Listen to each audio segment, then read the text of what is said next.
And feel free to check out my other videos with Jordan Peterson as well. One of our guests of the day, the other one today, is a man you may recognise, or maybe you don't. Jordan Peterson has achieved that rare feat, becoming a global superstar academic. So how did he become so well known? He first came to national prominence in Canada in 2016 in a debate about new laws on gender identity. Bill C-16 made it an offence to refuse to call someone by their chosen gender pronoun. Jordan Peterson argued that this would infringe free speech, while some supporters of the bill said he was advocating prejudice. I remember From there, his YouTube star took off, and he has now over 1 million subscribers. And his videos, where he talks everything from identity politics, which we've touched on, to the Bible, to Disney movies, have been viewed over 150 million times. Sheesh. Gosh, that's about the same number of viewers we have on this programme. Last year, he supported ex-Google employee James Damore, who had been fired for suggesting men and women have different interests due to biological differences. And his latest book, 12 Rules for Life, has taken him on a global tour promoting his ideas. Wow. And just this week, he sold out the 1,000-seater Emmanuel Centre around the corner here in Westminster. So, Jordan, you've done endless interviews. You've been publicising... First of all, bro, that's a lot. He has done a lot. My gracious. Congratulations to all your success, my brother. Okay, let's go. You've been publicising your book, and they've generated plenty of heated debate. No, I actually sold out the Apollo. It had 5,000 seats. All right, stop boasting. Do you think, though, because of the heat that has been generated, that your views have been misrepresented at times? Oh, definitely, but that's, you know, that's part and parcel of the process. I did take a very forceful stance, let's say, against some of the excesses of the radical left-wingers, and it's in their best interest to paint me as somehow a figure of the extreme right, because then I don't have to be contended with. But, I mean, it's easy for people's views to be oversimplified in a very large public debate. I mean, in terms of some of the issues, I mean, you say you've been painted as an extreme right-winger. No, some people have tried that. Not very successfully, but they've tried it. And you came to prominence in part over your opposition to this law that we just talked about in Canada, proposing the use of preferred pronouns for transgender people. Just for clarity... Mandating them. Yeah. Right. Saying that you should do it. No, that you had to do it. Right, you had to do it by law. But just for clarity, do you think a trans woman is a real woman?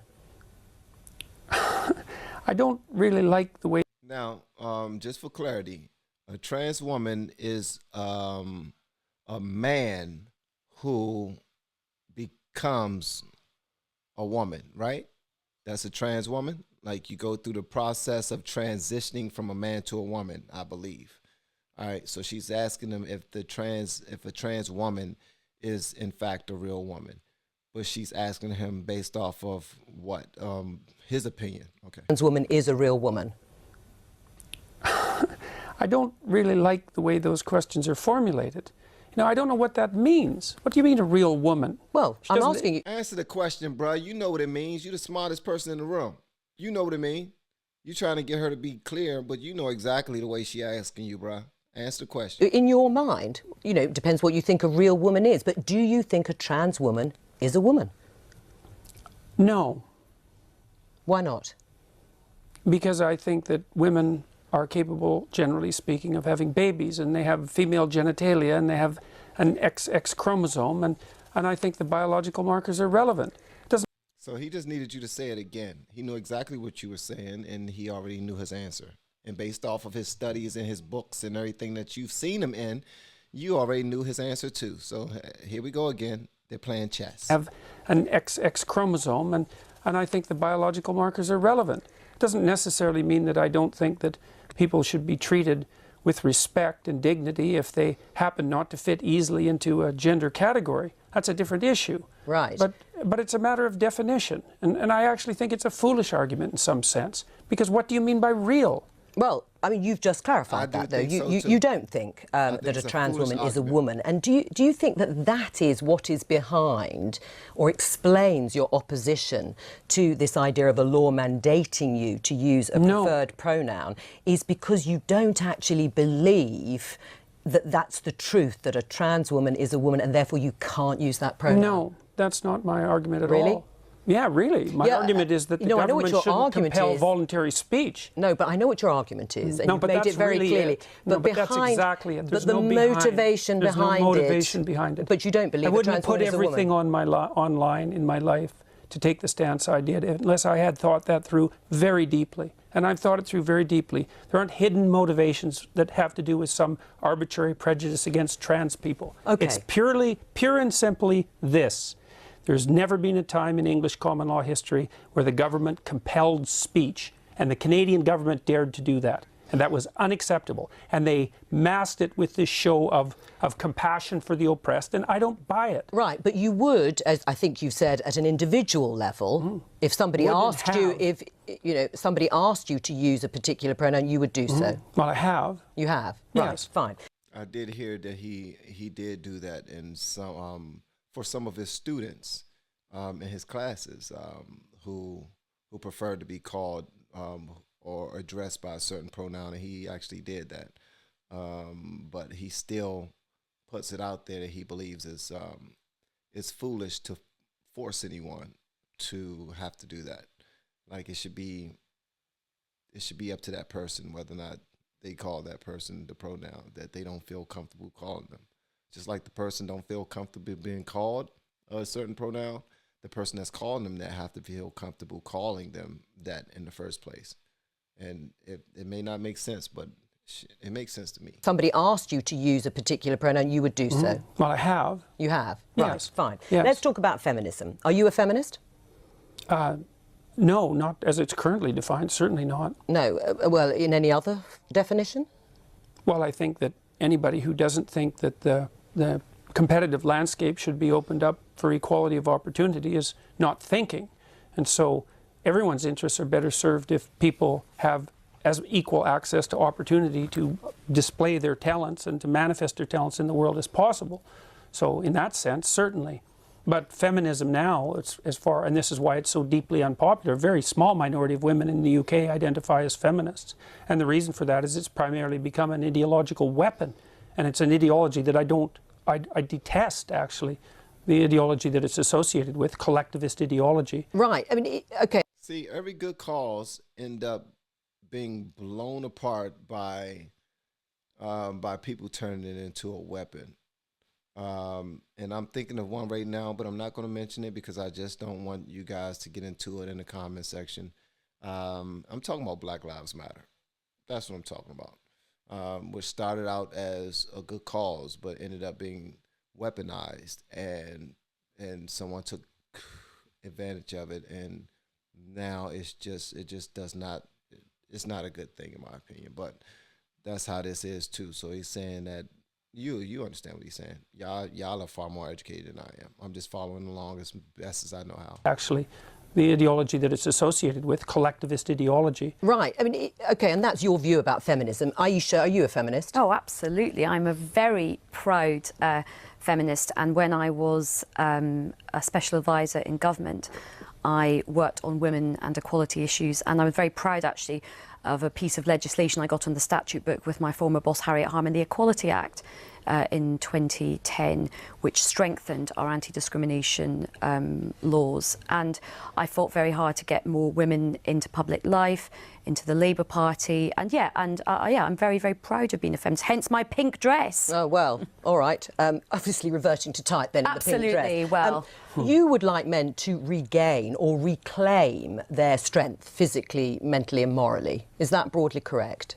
I would say morally, fundamentally, but I think the other things go along with that. Right, and if that But it isn't men precisely who I'm speaking to. It's people. I'm a clinical psychologist. I'm actually interested in individuals, and I'm interested in their fortification against tragedy. You know, every time I do an interview, the interview is always political. It's always political. Well, the clue is... And that F's up everything. I'm glad he pointed that out. I'm so glad he pointed that out, because there's ways to get to some type of solutions and understanding without it being political. As soon as it's political, we're picking sides. We're already picking sides. It sucks. It does us no justice whatsoever, in my opinion. Every time I do an interview, the interview is always political. It's always political. Well, the clue is in the title of this programme. We are the Daily Politics. No, fair enough. No, look, fair enough. And I'm not casting aspersions at this programme, but the fundamental news that's important about what I'm doing isn't the political element. And the people who talk to me don't talk politically. They say they've watched my lectures. But part of it is that I think for a lot of people the kind of personal does become the political. Or the political becomes the personal. Yeah, and I think in terms of I understand that. I totally understand that. There's a thin line. I get it, because their personal is protected by the political. The political is what actually give them their rights to feel safe in their personal lives. I get that. Goddamn. All right, young lady. Okay, that was a good point. The political. Or the political becomes the personal. Yeah, and I think in terms of the... Yeah, but in this situation, a lot of people are wrong, because primarily what's happening is people are watching my lectures, and as a consequence, their lives are improving dramatically. Oh, I'm sure they are. I'm sure people are have had a huge conversion after, and they're much happier once they've been... It's not a conversion. But what I would like to do is kind of almost... She is such an ass. You saw what she did. She's making fun. Oh, I'm sure you done saved so many people and made them convert with your powerful lectures. Oh, wow. I'm sure I'm going to be converted too. And then she went on to talk. Wow, she threw a shot at my man. Okay. Much happier once they've been... It's not a conversion. But what I would like to do is kind of almost... I think at the moment the discussion about feminism is very divisive, and sometimes it can sort of be like, okay, men have to lose and women have to gain. Actually, everybody has a lot to gain by greater equality. Now, whether you get the equality of outcome that you want, I think only time will tell. But certainly, equality of opportunity is very important. And actually, we can agree on that. And a lot of men would benefit from that. So I think a lot of men are having a lot of crises at the moment in terms of mental health, suicide issues, their own sense of identity, because I think some of the stereotypes put on men are quite limiting for them as well. I think they make men quite unhappy as well. The devil's in the... I like her. She's very intelligent. I love the way she puts it. She's very sure of herself. Yeah, I like her. Okay. I love the way that she just gives a direct thought without going all around Sally's barn. And I'm sure he understands it perfectly. Quite limiting for them as well. I think they make men quite unhappy as well. The devil's in the details with regards to equality, because I'm an advocate of equality of opportunity. But and I think outcomes. the idea... Outcomes, that's an appalling doctrine. Why? All right. Well, because you have to produce an unbelievably potent bureaucracy to make the ever greater and ever finer distinctions that are necessary to enforce equality of outcome. How many group differences are you going to equalize across? Is it just gender and sex? How many genders? No, so gender and ethnicity? How many genders? I think how many ethnicities? How many races? We'll let Aisha answer. I think what people are trying to do with this, and certainly as somebody who has sought to sort of do this myself, I think you set yourself ambitions for what you would like to see, and then you try and remove as many of the structural barriers and obstacles. So you try and create that fair crack of the whip and that equality of opportunity to see where you get to with the outcomes. That's now, fine. We are in very early stages. It's only 100 years since women got the vote in this country. We have had a long established patriarchal society and set up for a long time in the world, in this country. So I think we have a long way to go to see where it plays out. There is no country in the world where we really do have gender equality properly yet in terms of real decision making and real some of the power. Scandinavian countries maybe, but they're still not quite there. And I think you've spoken a lot about this. There's still a way to go in Scandinavia. Things are not perfect in Scandinavia. I haven't spoken about that specifically. I've spoken about. You spoke about the right stuff yesterday. You talked about the Scandinavian. Well, I've spoken about the fact that, see, one of the things that's happened in the analysis of the differences between men and women is that the social constructionist claim is that the differences are socially constructed, right? Is that it's a consequence of environment that men and women differ. But what the scientific literature indicates is that as cultures become more egalitarian, like they have in Scandinavia, the differences between men and women actually increase rather than decreasing, which is a direct repost to the social constructionist view. So they just deny all that. The biggest differences in the world in interest and temperament are between Scandinavian men and women. It's exactly the opposite of what everyone predicted. Can I just pick up on one thing you said a little earlier? This brother is a freaking brainiac, man. You smart as hell, Jordan. You really are, bro. You really are. And I think that the young lady in the pink and Jordan Peterson are making great points across the board, and I'm loving this back and forth right here. In men and women, it's exactly the opposite of what everyone predicted. Can I just pick up on one thing you said a little earlier in the interview, which you said it's the moral guidance that you are focused on. You think that is particularly important. How do you square that with the behaviour of perhaps arguably, you know, a prominent alpha male president of the United States, Donald Trump, when his behaviour, I mean, he is accused of having an affair with a porn star when his wife was pregnant. How does that fit with morally reclaiming? Well, I would say that was rather clearly immoral. Right. Yeah, but you would still... not to be a target. What's immoral? It's not immoral to freaking have an affair. What the hell? Are any adults on this right here? I'm sorry, it's a bunch of brainiacs, but come on. I mean, that's natural right there. I mean, we are mammals, and yeah, I do realize that it's extremely difficult for, out of 7 billion people in this world, for a man and woman to stay faithful with one another. That's why those who do stay faithful with one another are celebrated. We do the whole engagement and marriage thing, and we try our best to do right by people. I'm not taking up for Donald J. Trump. I honestly don't like him. I don't. Well, that's not true. I think he's funny as hell, but I don't like him, to be honest with you.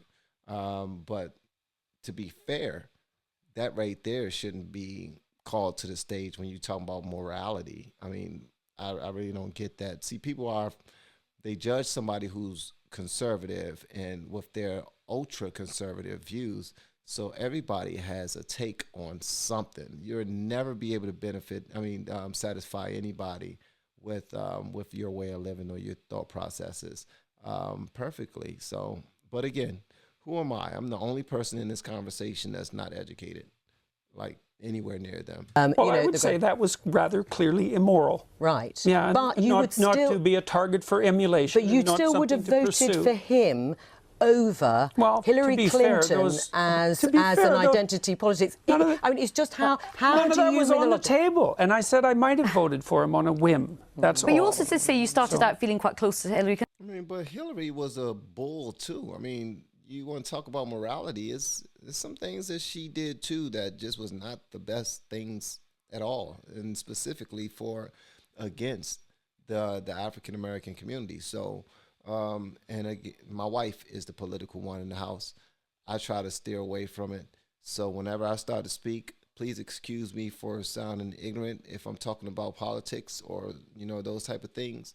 But I do know some things. And when if you're talking about a morality comparison, I wouldn't compare the two because Hillary is no more moral than Donald Trump. Actually, she probably is more conservative than him. I honestly don't even believe how he ran as a conservative anyway, because he's clearly liberal, extremely liberal. That's the only reason why we always say that he's going off at the mouth and saying things out of his mouth that he shouldn't say. That's what liberal people do. When people feel too liberal with their acts and with their words, they say whatever they want to say. They do whatever they want to do. The conservative ones are all tight-bootied and this and the other. I mean, this is a lady who... She never loosens up. She's always tight. So, come on, that's not to compare those two. I mean, and I said I might have voted for him on a whim. That's all. But you also did say you started out feeling quite close to Hillary Clinton. Can I just come on the very quickly, because we've got to move on. In a way, I don't care what Trump does in terms of his private life, but what I don't have is him stopping or potentially stopping other women having agency over their reproductive rights, and lots of men taking those decisions. It's all about where the moral outrage lies and what's more morally outrageous in people's eyes. Is it his behaviour or the identity politics for you on the... Anyway, we'll have to discuss this another time. The title of this video was Jordan Peterson calmly dismantles feminism in front of two feminists. That was clearly clickbait, because that's not what happened. They actually had a good conversation. The conversation wasn't long enough for me to fully understand everything that's going on. I will have to go back and listen to the entire video, but the entire interview. Well, I believe there was no part B. She said, oh, well, anyway, we gotta go. So they left. So I guess there's no more. So honestly, nothing was solved from that. They just had a good back and forth. Host wasn't nearly as effective as the other young lady that was there, but I enjoyed the conversation.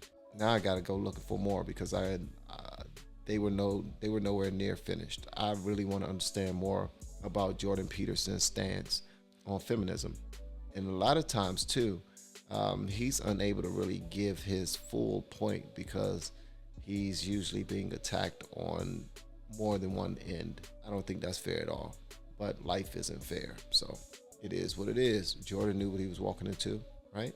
Okay, so we're going to move on to the next one. Please make sure y'all check out our other reactions that we did with Jordan Peterson, and I would love to hear what y'all got to say in the comments. All right, that's pretty much it. That's all I have. I'm Van, and now we are all the LFR family, and I look forward to seeing y'all next video, hopefully inside of the Patreon as well. Y'all have been amazing. Follow me on Twitch. Love you.